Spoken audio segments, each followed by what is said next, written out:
Hello दोस्तों, मैं आज रीजनिंग का एक और इम्पोर्टेंट और बहुत इंटरेस्टिंग टॉपिक कोड लैंग्वेज या लैंग्वेज कोड पे बेस्ड जो क्वेश्चंस आते हैं वो लेकर आया हूं। और इसमें कई तरह के क्वेश्चंस होते हैं जिसमें से मैं अलग अलग तरह के क्वेश्चंस को सबको एक एक एग्जांपल आपके साथ शेयर करूंगा। तो इस वीडियो में मैं जो एक टाइप 1 तरह का क्वेश्चन है स्पेसिफिक उसको सॉल्व करूंगा, जिससे आपको आइडिया लगे कि इन क्वेश्चंस को कैसे किया जाता है। इसमें क्या होता है कि एक कोड लैंग्वेज में एक कोड दिया हुआ है और उसको मनी को इस तरह से लिखा गया है उस लैंग्वेज में, तो पूछा है तो उसी लैंग्वेज में इस कोड में को का जो मीनिंग होगा वो इन चारों ऑप्शंस में से क्या होगा।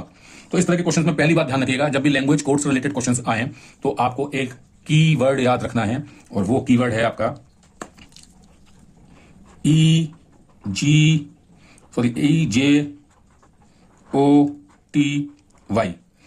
ठीक है, EJOTY, एजोटी, यानी ये आपका एक फॉर्मूला समझ लीजिए इसको। ये एक्चुअली वो अल्फाबेट हैं जो हमारे इंग्लिश अल्फाबेट्स में 5th number, 10th number, 10th place यानी 15th प्लेस, 20th प्लेस और 25th प्लेस पर आते हैं। हमारे 26 अल्फाबेट्स होते हैं। तो ई 5वें नंबर पे आता है, जे आपका आता है 10th नंबर पे प्लेस पे, ओ आता है 15th प्लेस पे अगर हम लेफ्ट टू राइट फ्रॉम ए से चल रहे हैं टू जेड की तरफ, टी आता है आपका 20th प्लेस और वाई आता है आपका 25 प्लेस पे।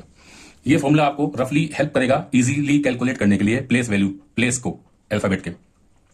तो हम इस क्वेश्चन को जब करते हैं तो जैसे इसने कहा है HJIZT, ठीक है, HJIZT, इसको एक लैंग्वेज में लिखा है मनी। ठीक है, तो इनका रिलेशन अगर हम निकाल लें तो वही रिलेशन हम दूसरे वाले कोड में लगा सकते हैं। तो इसमें देखिए H आता है E के बाद यानी F, E आता है 5th पे, तो G, E के बाद FGH यानी 8वां प्लेस। तो H का हमारा 8th प्लेस पे आता है। J कहां आता है? J ऑलरेडी 10th पे आता है। I कहां आता है? I H के बाद आता है, तो H अगर 8 पे है तो I आपका 9th प्लेस पे होगा, HIJ ऐसे आता है। Z आपका इस अल्फाबेट सीरीज में 26 प्लेस पे आता है और T कहां आता है? T आता है 20th प्लेस पे। जब आपने ये निकाल लिया, अब आप इनके प्लेसेस को निकालिए। तो आपका M जो आता है, M कहां आता है? MNO, O से 2 प्लेस पहले यानी 13th प्लेस पे।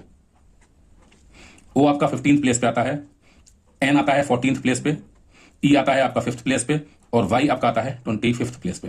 तो आप एक रिलेशन ढूंढिए इसमें। देखिए पहला अल्फाबेट को अगर मैं इसके साथ देखूं, मनी का पहला अल्फाबेट के साथ में इस कोड का, तो आप देखिए 8 से 5 प्लेस हम आगे प्लेस मूव किए राइट में और हमने पहला अल्फाबेट लिया, तो ये +5 का डिफरेंस है। इसी तरह से दूसरा देखिए, इसका J और इसके O को, तो 10वें से 15वें पे आ गए यानी फिर से +5 मूव करे। इसका देखिए थर्ड अल्फाबेट को 9th से 14th पे आ गए और ये फिर से +5 प्लेस हम मूव करें।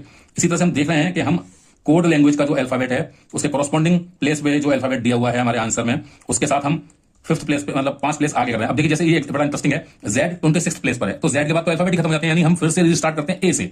तो इसलिए A से स्टार्ट करेंगे तो E 5th प्लेस पे आता है। ठीक है, तो ये 5th प्लेस हमने इसलिए इसका लिखा है और T 20th से इस आंसर ऑप्शन में फिर 5 प्लेस मूव करके 25th प्लेस पे आ गए। तो हमने देखा कि अगर हम कोड लैंग्वेज के हर अल्फाबेट को उसके कॉरस्पॉन्डिंग अल्फाबेट के साथ में 5 प्लेस मूव कर दें तो वो हमारा आंसर होता है। तो इस तरह से ये जो है NOVGZ, इसको हम इसी रूल को फॉलो करेंगे और हमारा जो आंसर आएगा वो क्या आएगा, जैसे NOVGZ।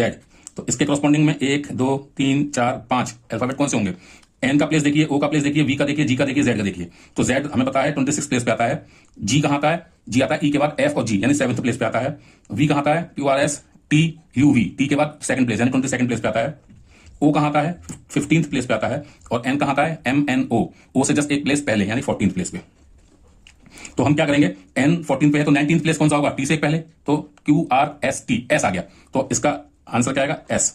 O 15 पे है तो 20th पे कौन सा आएगा? T। V, अब देखिए S और T दोनों किन ऑप्शन में अवेलेबल है? इन 3 में है, ये नहीं है तो ये तो रूल्ड आउट हो गया।